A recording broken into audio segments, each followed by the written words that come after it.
तो आज के इस वीडियो में हम सुपरमैन लुइस के सीजन 1 के स्टोरी को रिकेप या एक्सप्लेन करने वाले हैं।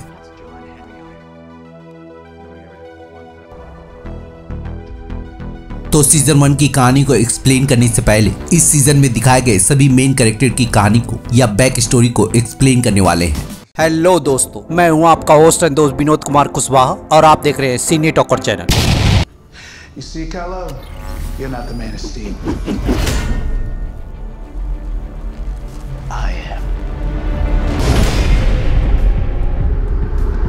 तो जॉन की बैक स्टोरी के बारे में बात करें तो एक दूसरी दुनिया या एक पैरेलल अर्थ से बिलोंग करता है, जहां पर उसकी बीवी लुइस लेन है और उसकी बेटी का नाम नेटली है। और उनकी जिंदगी तब तक हंसी खुशी चल रही होती है जब तक उनकी जिंदगी में या उनके अर्थ पर सुपरमैन अपने साथियों के साथ मिलकर उनके अर्थ को तबाह नहीं करने लगता है। और जब लुइस लेन अपनी जॉब करते हुए दुनिया को ये बता रही होती है सुपरमैन को भी क्रिप्टोनाइट का यूज करते हुए मारा या खत्म किया जा सकता है, सुपरमैन सभी के सामने उसका काम तमाम कर देता है। और जब सैम लेन और जॉन मिलकर अपनी बटालियन के साथ सुपरमैन और उसकी आर्मी को रोकने की कोशिश कर रहे होते हैं, सुपरमैन वहां पे दस्तक देते हुए उनकी बटालियन को खत्म कर देता है। और सैम मरने से पहले जॉन से बातचीत करते हुए प्रोजेक्ट 7734 या सुपरमैन को मारने का आखिरी हथियार उसके हाथ में रख देता है। और फिर जॉन अपनी बेटी के साथ मिलकर और उसके दिमाग का इस्तेमाल करते हुए अपना सूट बनाता है और अपनी बेटी से गुड बाय करने के बाद सुपरमैन को मारने के लिए निकल पड़ता है। और जब अपने प्लान के मुताबिक उससे अपना पीछा कराते हुए और रेड सोलर टेक मिसाइल का यूज करते हुए उसका काम तमाम करने ही वाला होता है, तभी दूसरे डायमेंशन या दूसरे अर्थ का पोर्टल खुल जाता है और मिसाइल फायर करने के साथ ही वो इस दुनिया में दस्तक दे देता है। और जब उसे आकर यहाँ ये पता चलता है कि उसकी दुनिया की तरह ही यहाँ पर भी सुपरमैन है, तो इस दुनिया को सुपरमैन के कहर से बचाने के लिए उसका शिकार शुरू कर देता है। तो इस सीरीज के दूसरे मेन कैरेक्टर मॉर्गन एज या टाल रोग की बैक स्टोरी के बारे में बात करें तो वो भी सुपरमैन की तरह ही एक क्रिप्टोनी निवासी है और साथ ही साथ कालेल का बायोलॉजिकल भाई भी है। और सुपरमैन के इस ग्रह पे दस्तक देने से पहले वो इस ग्रह पे आ चुका था। और जब टाल रोग ने इस ग्रह पे दस्तक दिया तो उसका स्वागत बंदूकों के साथ साथ उसका शिकार करने और उस पे टॉर्चर करने और एक्सपेरिमेंट करने से हुआ। और जब एक दिन गार्ड की गलती की वजह से उसे इस फैसिलिटी से भागने का मौका मिला तो सूरज की ताकत को ग्रहण करते हुए और उन पे अंगारे बसाते हुए वहां से भाग गया। और फिर अपने पॉड को खोजने के बाद और उससे अपने क्रिस्टल को लेते हुए और एक खुफिया लोकेशन खोजने के बाद अपने क्रिस्टल या रेड स्टोन की मदद से अपने किले का निर्माण किया। और फिर अपने रेड स्टोन को लगाने के बाद उसके पिता जेटा रोज से उसकी मुलाकात हुई और उसके पिता उससे मिलने के बाद उसे यहाँ का मकसद बताते हुए ये बताते हैं कि उसे यहाँ पे किसी खास वजह से भेजा गया है और उसे रेडिकेटर ढूंढने के बाद अपनी दुनिया अपनी डिफेंस काउंसिल को इस धरती पर बसाना है। और उसे सारी बातें समझाने के बाद उसकी ट्रेनिंग स्टार्ट कर देते हैं और उसकी ट्रेनिंग कंप्लीट होने के बाद उसे बताते हैं कि अब उसे इस दुनिया में जाकर इन लोगों को समझना है ताकि जरूरत पड़ने पर या भविष्य में कोई भी मुश्किल खड़ी हो तो वो इन लोगों की कमजोरियों का इस्तेमाल करते हुए इन्हीं पर यूज कर सके। और फिर टाल रोज से मॉर्गन एज का जन्म हुआ और दुनिया में बाहर जाते हुए उसे मालूम चला कि उसका इस दुनिया में भाई भी है और वो अपनी ताकत का यूज करते हुए इस दुनिया का मसीहा बना हुआ है। और जब अपने पिता को अपने भाई के बारे में बताते हुए और उन्हें ये समझाने की कोशिश करता है कि वो अपने भाई के साथ मिलकर इस मकसद को पूरा कर सकता है, तो उसके पिता ये जानने के बाद उसे समझाते हैं कि जोरेल और उसकी फैमिली कभी भी इस मकसद को समझ नहीं सकती है और तुम चाहे जितना भी कोशिश कर लो वो तुम्हारा साथ कभी नहीं देने वाले हैं और तुम्हारे इस जिद की वजह से ये पूरा प्लान बर्बाद हो जाएगा। लेकिन टालरो अपने पिता से गुस्सा होते हुए और उससे ये कहकर चला जाता है कि वो रेडिकेटर को ढूंढने के बाद अपने भाई के पास जाकर उसे समझाएगा कि वो इसकी मदद से क्या क्या कर सकता है। और फिर हम दोनों मिलकर यहाँ पर अपनी दुनिया बसाएंगे। और फिर हम सेस के चौहान में देखते हैं कि रेडिकेटर के दस्तक देने के साथ ही वो उसे लेकर अपना खेल शुरू कर देता है। तो सुपरमैन या कालेल की बैक स्टोरी की बात करें तो उसकी कहानी की शुरुआत स्मॉल वैली या मार्था केंट के घर पे दस्तक देने से शुरू होती है। और जब उसके पिता को उस बात का एहसास हुआ कि वो कोई आम इंसान नहीं है तो उन्होंने उसको ट्रेनिंग देते हुए अपनी शक्तियों पे काबू करने के साथ साथ इंसानों के बीच रहना सिखाया। और एक दिन हार्वेस्ट फेस्टिवल के दौरान उसके डैड या जॉनथन केंट की हार्ट अटैक से मौत हो जाती है। और जब मार्था केंट को यह एहसास हुआ कि उसकी सुपर हीरो फीलिंग या उसकी शक्तियां दुनिया के सामने उजागर होने लगी हैं, तो उसकी माँ ने उसको क्रिस्टल स्टोन देते हुए उसके बारे में सारी सच्चाई और सारी हकीकत बता दी। और फिर अपनी माँ से विदा लेते हुए क्रिस्टल स्टोन को लेकर दुनिया की खाक छानने लगा और फिर बर्फीले पहाड़ों की सैर करते हुए और अपनी तलाश से तंग आते हुए जब क्लार्क ने अपने क्रिस्टल स्टोन को फेंका तो उसके फोर्ट्रेस या उसके किले का जन्म हुआ। और फिर क्रिस्टल स्टोन के लगाने के साथ ही उसके पिता उसे वेलकम करते हुए उसके बारे में सारी सच्चाई उसे बता देते हैं और फिर धीरे धीरे ट्रेनिंग को स्टार्ट करते हुए उसकी ट्रेनिंग को कंप्लीट कर देते हैं। और उसकी ट्रेनिंग खत्म होने के बाद उसे बताते हैं उसे अब दुनिया के बीच में जाकर अपने आप को टेस्ट करना होगा और ये पता लगाना होगा कि वो उनका चैंपियन क्यों बनना चाहता है। और फिर अपने पिता की बात मानते हुए अपनी माँ से मिलने के लिए जाता है। और फिर क्रिस्टल स्टोन को रखने के बाद जब वो अपनी गर्लफ्रेंड लाना से मिलने के लिए जाता है तो उसकी शादी काइल से हो चुकी होती है। और फिर घर पे आकर और अपनी माँ से बातचीत करती हुई उसकी माँ उसे उसका पहला सूट देती है। और फिर अपनी इस नई दुनिया को स्टार्ट करने के लिए वो मेट्रोपोलिस शहर में पहुंच जाता है और दुनिया को बचाने के साथ साथ डेली प्लैनेट में एक रिपोर्टर का काम करते हुए अपनी लव लाइफ लुइस लेन से मिलता है। और इसी मेल मिलाप और दुनिया को बचाने के बीच लुइस लेन उसे सुपरमैन का नाम देती है। और फिर धीरे धीरे ये दोस्ती उनकी प्यार में बदल जाती है और फिर ये प्यार शादी में बदल जाता है। और फिर शादी के बाद उनके 2 जुड़वा बच्चे जॉर्डन और जॉनथन पैदा होते हैं। और साथ ही साथ कुछ सालों बाद एक मिसकैरेज भी होता है जिसकी वजह से वो अपनी बेटी नेटली को इस दुनिया से खो बैठते हैं। और फिर जॉनथन को पालना जितना ही आसान होता है उतना ही जॉर्डन में सुपरमैन की पावर होने की वजह से या उसकी दिमागी हालत ठीक ना होने की वजह से उसे पालना बहुत ज्यादा मुश्किल होता है। और दुनिया को बचाते हुए और अपनी फैमिली के साथ एंजॉय करते हुए क्लार्क को पता चलता है कि मार्था केंट का निधन हो चुका है। और जब सुपरमैन और उसकी फैमिली अपनी माँ के फ्यूनरल के बाद अपने घर पे आते हैं तो उनकी मुलाकात लाना, काइल और सारा से होती है। और जॉर्डन सारा को देखने के बाद अपना दिल खो बैठता है। और जब वो तीनों बातचीत करते हुए और मॉडर्न को ठीक करने के लिए फार्म हाउस में जाते हैं तो मॉडर्न को ठीक करते वक्त जॉर्डन का पैर फिसल जाता है और सारी लोहे की पाइपें गिरने लगती हैं। और जॉर्डन को बचाने के चक्कर में जॉनथन और जॉर्डन पाइपों के नीचे आ जाते हैं। और जब सुपरमैन सारा की आवाज को सुनकर पाइपों को हटाता है तो क्लार्क को ये पता चलता है कि उन दोनों को एक भी खरोच नहीं लगी है। और इस हादसे के बारे में बातचीत करते हुए उन्हें पता चलता है कि जॉनथन और जॉर्डन में से कोई एक सुपरमैन की ताकत रखता है। और जब वो दोनों इसी बात की छानबीन करते हुए फार्म हाउस की तलाशी लेने लगते हैं तो उन्हें उसके नीचे एक बंकर मिलता है। और फिर दोनों छानबीन करते हुए सुपरमैन की शिप को या स्पेस जेट को ढूंढ निकालते हैं। और जब जॉर्डन स्पेस शिप को टच करता है तो स्पेस जेट से सनस्टोन निकलकर उसके हाथ में आ जाता है। और जब जॉर्डन और जॉनथन इस चीज को लेकर उससे इस बारे में पूछते हैं तो वो उन्हें अपने बारे में सच्चाई बताते हुए और अपने पावर को दिखाते हुए उन्हें बताता है कि वही सुपरमैन है।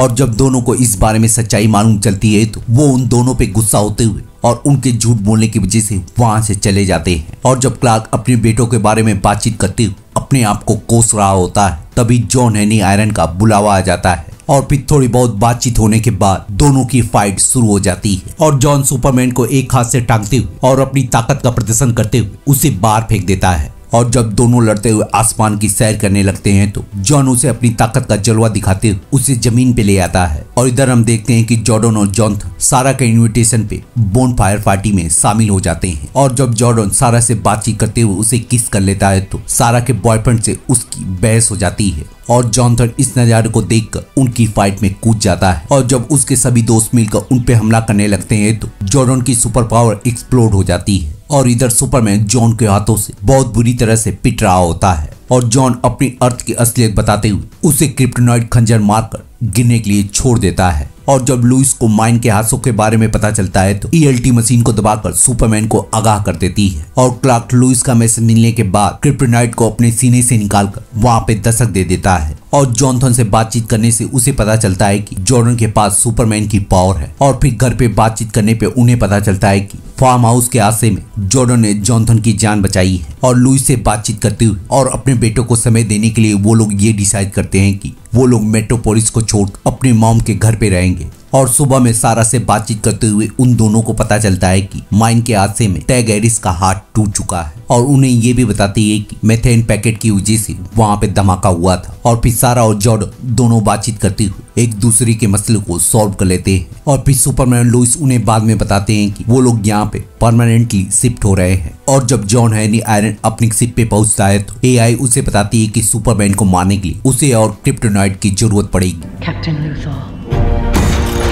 और जब क्रिप्टोनाइट की तलाश में डीओडी के एक फैसिलिटी पे हमला करता है तो उसे यहाँ पे हथियारों के सिवाय कुछ भी नहीं मिलता है और फिर अपने स्पेस जेट पे पहुंचने के बाद उसे ऑर्डर देता है कि उसे क्रिप्टोनाइट के बारे में सर्च करते रहना होगा और जिस कांड को सुपरमैन ने मेरे अर्थ पे किया है मैं उसे इस अर्थ पे होने नहीं दूंगा। और इधर सैम सुपरमैन को इस हादसे के बारे में बताते हुए ये बताता है कि उन्होंने उसके शिप में ट्रैकर लगा दिया है और वो जल्द ही उसकी लोकेशन को ढूंढ लेंगे। और इधर जहाँ स्कूल में जॉनथन का पहला दिन कुछ अच्छा नहीं जाता है वही सुपरमैन जॉर्डन को लेकर अपने किले में पहुंच जाता है और अपने डैड से मिलवाने के बाद उसके डैड क्रिप्टॉन के बारे में उसे सब कुछ बताते हैं। और इधर लुइस लेन अपनी जॉब करते हुए काउंसिल मीटिंग में पहुंच जाती है और जब एज उस काउंसिल मीटिंग में दस्तक देता है तो उससे सवाल जवाब करते हुए उसके द्वारा लोगों को काम देने और माइन के ठेके को लेकर उन दोनों की बहस हो जाती है। और एज लोगों से बातचीत करते हुए ये भरोसा दिला देता है कि वो यहाँ पर उनकी हेल्प करने के लिए आया है और वो उस माइन के ठेके को इसलिए लेना चाहता है कि वो लोगों को जॉब देकर उनकी प्रॉब्लम को दूर कर सकता है। और एज के गुड बाय करने के बाद लुइस की दोस्ती क्रिसी से होती है जो कि स्मॉल वैली में एक लोकल प्रेस या स्मॉल वैली गैजेट को चलाती है। You don't go to the news goes to you. और इधर जब जॉन क्रिप्टॉन की तलाश में मैंगोलिया में दस्तक देता है तो सुपरमैन वहां पे पहुंचकर उसका वेलकम करता है। और जब सुपरमैन उससे ये जानने की कोशिश करता है कि वो उसके पीछे क्यों पड़ा है तो वो उसे बताता है कि उसने उसके प्लैनेट को पूरी तरह से तबाह कर दिया था और उस पे हमला करते हुए उसे ये बताने की कोशिश करता है कि वो किसी भी कीमत पे इस ग्रह को उसे तबाह करने नहीं देगा। और जब सुपरमैन उस पे भारी पड़ते हुए उसका काम तमाम करने वाला होता है वो उसे दो चॉइसेस देते हुए अपने आप को मारने का मौका देता है और दूसरा अपने शहर को बचाते हुए उसे रोकने का मौका देता है। और सुपरमैन दूसरी चॉइस चुनते हुए लोगों को बचाने के लिए उसे छोड़कर चला जाता है और फिर शिप को रोकने के बाद उसे धकेलते हुए आसमान के हवाले कर देता है और शिप के धमाके की वजह से सुपरमैन नीचे गिर जाता है। और इधर हम देखते हैं जब जॉनथन फुटबॉल मैच में उतरता है तो सारा का बॉयफ्रेंड सॉन और उसके दोस्त जॉनथन को बुली करने लगते हैं। और जब लुइस के घर पहुंचने के बाद क्लार्क उससे बातचीत करते हुए जॉन के बारे में बताता है तो लुइस उसकी बात सुनने के बाद मॉर्गन एज के आर्टिकल के बारे में उससे बात करने लगती है और उससे बातचीत करते हुए बताती है कि मॉर्गन एज अपने बिजनेस को फैलाते हुए छोटे छोटे शहर और वहाँ के लोगों को काम देने के एवज में उनसे गुलामी करवा रहा है और अब उसका अगला टारगेट स्मॉल वैली है और मैं उसे इस शहर को बर्बाद करने नहीं दूंगा। और जब क्लार्क उसके आर्टिकल को पढ़ता है तो उसे बताता है कि तुम यहाँ पर एक छोटी सी बात भूल रही हो, मॉर्गन एज डेली प्लांट को भी ओन करता है और वो इस आर्टिकल को कभी भी पब्लिश नहीं होने देगा। और जब उसके डैड जॉर्डन को चेक करते हैं तो उसे बताते हैं कि उसकी शक्तियां पूरी तरह से इन्वॉल्व नहीं हुई हैं और उसके पास तुम्हारी शक्ति का 100 में से इकलौता हिस्सा है और वो कभी भी तुम्हारे जैसा नहीं हो सकता है। और जब जॉर्डन को इस बारे में पता चलता है तो वो अपने घर पे दस्तक देते हुए अपने आप से गुस्सा होने लगता है। और जब उसके पिता उसे समझा रहे होते हैं उसकी और जॉनथन की बहस हो जाती है और लुइस उनके झगड़ों को शांत करते हुए उन्हें तैयार होकर कसिंग फैमिली के डिनर पार्टी में चलने को बोलती है। और फिर सभी पार्टी को एंजॉय करते हुए और जॉनथन और जॉर्डन एक दूसरे से बातचीत करते हुए पैचअप कर लेते हैं। और जब लुइस मॉर्गन एज के बारे में आगाह करने की कोशिश करती है तो काइल उसे समझाता है कि यहाँ के लोगों के पास कोई भी जॉब नहीं है और बिना पैसों के कोई भी घर नहीं चलता है। और फिर लुइस क्लार्क से बातचीत करते हुए उसे बताती है कि मॉर्गन एज ने उसकी स्टोरी को चेंज कर दिया है। और तभी इधर जॉन डीओडी के ऑफिस में हमला बोल देता है और सुपरमैन को ना चाहते हुए भी उनसे गुड बाय करके जाना पड़ता है। और जब डीओडी के सैनिक उसे रोकने की कोशिश करते हैं तो जॉन अपनी पावर दिखाते हुए उन सभी को मारकर बेहोश कर देता है और जनरल के सामने दस्तक देते हुए उससे बोलता है कि तुम्हें सुपरमैन को प्रोटेक्ट करना रोकना होगा और उसे बताता है कि वो हमारे जैसा नहीं है और जहाँ से मैं आता हूँ तुम मेरे जैसे हो और तुम भी उस पर बिल्कुल भी भरोसा नहीं करते थे। और उसका गिफ्ट देते हुए उसे बताता है कि तुम्हें इस प्लैनेट को सेव करने के लिए मेरी हेल्प करनी होगी। और तभी सुपरमैन दस्तक देते हुए उसे खींचकर आसमान में उड़ाते हुए उसे मारने लगता है। और जब सुपरमैन उसे बुरी तरह से घायल करता है तो उसे पता चलता है कि उसके इस आर्मर में वो मौजूद नहीं है। और सुपरमैन को सैम से बातचीत करते हुए पता चलता है कि जॉन क्रिप्टोनाइट के पीछे है। Then find this guy so I can finish this. और इधर लुइस अपने ऑफिस में पहुंचकर मॉर्गन एज से बातचीत करते हुए उसे अपना इस्तीफा मारकर चली जाती है और फिर किसी के गैजेट में दस्तक देते हुए और उसे ओरिजिनल आर्टिकल देने के साथ साथ उसके प्रेस को या स्मॉल वैली गैजेट को ज्वाइन कर लेती है। और इधर जॉन अपनी आर्मी के बैच को देखते हुए उस मूवमेंट या उस पल को याद करता है जब सुपरमैन ने अपना रौद्र रूप दिखाते हुए सैम के साथ साथ उसकी पूरी बटालियन को मार गिराया था। और फिर हम अगले दिन देखते हैं जब जॉर्डन स्कूल जाता है तो सारा का बॉयफ्रेंड उसे बुली करने लगता है और इस बात को जानने के बाद क्लार्क वहाँ पे दस्तक दे देता है और क्लार्क के इस ताकाजाकी की वजह से उसके दोनों बेटे उस पे गुस्सा हो जाते हैं और फिर लुइस के समझाने के बाद अगले दिन अपने बेटों से माफी मांगते हुए उनसे वादा करता है कि वो कभी भी उनकी बातों को छुपकर नहीं सुनेगा। और इधर सैरन पॉल लुइस को खोजते हुए स्मॉल गैजेट में दस्तक दे देती है और उन्हें बताती है कि मॉर्गन एज की वजह से या उसके साथ काम करने की वजह से उसका बेटा गायब हो चुका है। और हम उसी वक्त देखते हैं कि मॉर्गन एज का आदमी उन तीनों की फोटो कैप्चर कर रहा है। और इधर जब जॉर्डन अगले दिन स्कूल जाता है तो उसे उन दोनों की बातचीत से पता चलता है कि सारा ने अपने बॉयफ्रेंड से ब्रेकअप कर लिया है। और जब उसका ध्यान प्रैक्टिस पे नहीं लगता है तो उसकी मॉम से उसकी बहस हो जाती है और वो इस प्रोग्राम को छोड़कर वहां से चली जाती है। और फिर जॉर्डन सारा के बॉयफ्रेंड को और उसके दोस्तों को मजा चखाने के लिए फुटबॉल टीम को ज्वाइन कर लेता है और फील्ड में उतरने के बाद सभी की हालत एक एक करके खराब करने लगता है। और उसके कोच भी इस परफॉर्मेंस को देख उससे बहुत ज्यादा इम्प्रेस हो जाते हैं। और जब जॉनथन अपने भाई के साथ जाने लगता है तो उसके कोच उसे बुलाकर सबके सामने बेइज्जत करते हैं। और जब तीनों मिलकर बातचीत करते हुए एंजॉय कर रहे होते हैं तभी वहाँ पे सारा की मॉम दस्तक देते हुए उससे बातचीत करने लगती है और ये बातचीत धीरे धीरे करके एक बहस में बदल जाती है। और लाना अपनी बेटी के इस बिहेवियर की वजह से गुस्सा होते हुए उसे यहाँ से ले जाती है। और जब लुइस लेन अपने ऑफिस में दस्तक देते हुए क्रिसी से सैरन पॉल के बारे में बातचीत कर रही होती है तभी मॉर्गन एज के आदमी उसकी कार को जला देते हैं। और जब काइल उसकी कार की आग को बुझाने के लिए आता है तो वो उसे बताने की कोशिश करती है कि ये सब मॉर्गन एज ने किया है। लेकिन क्रिसी लुइस को समझाते हुए उसे बताते हैं कि इस बात को साबित करने के लिए उनके पास कोई भी सबूत नहीं है।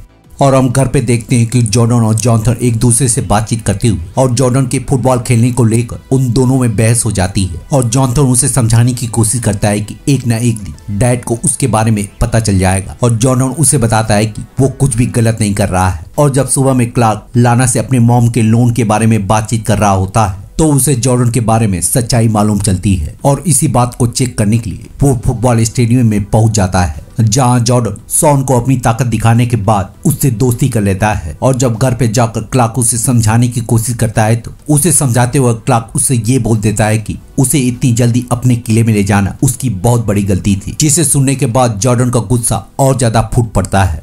You know what? Everything you do is a mistake. You know, I just wish you would go back to not being around anymore.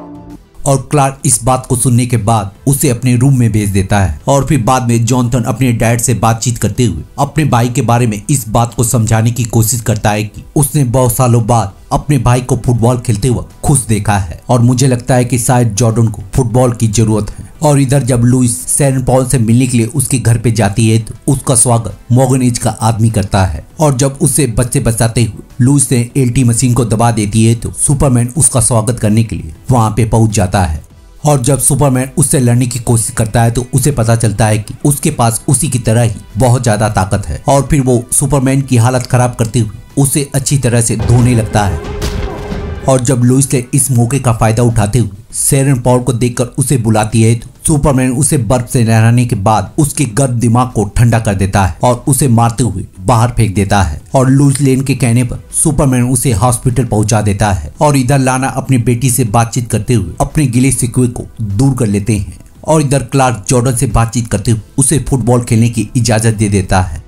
और फिर उसके कोच के पास पहुंचकर उसका असिस्टेंट बनने की रिक्वेस्ट करता है तो कोच उसे साफ साफ मना कर देता है। और जब लुइस लेन उसकी मदद करते हुए ये बताती है कि वो इस काम को फ्री में करने वाला है तो उसके कोच उसे जॉब देते हुए उसे तुरंत ही नौकरी पे रख लेते हैं। और क्रिसी और लुइस लेन एक दूसरे से बातचीत करते हुए इस नतीजे पे पहुंचते हैं कि वो मॉर्गन एज के बारे में सारी चीजें और सारी जानकारियां इकट्ठा करेंगे और ये पता लगाएंगे कि आखिर मॉर्गन एज स्मॉल वैली जैसे एक छोटे शहर में अपना टाइम क्यों वेस्ट कर रहा है। और इधर हम देखते हैं कि लेस्ली लार उस आदमी का काम तमाम कर देती है जिसने सैरन पॉल के ऊपर हमला किया था। तो इसी के साथ इस पार्ट को यहीं पे अंत करते हैं और मिलते हैं किसी और वीडियो में या इस सीरीज के दूसरे पार्ट के वीडियो में। तब तक के लिए शुक्रिया।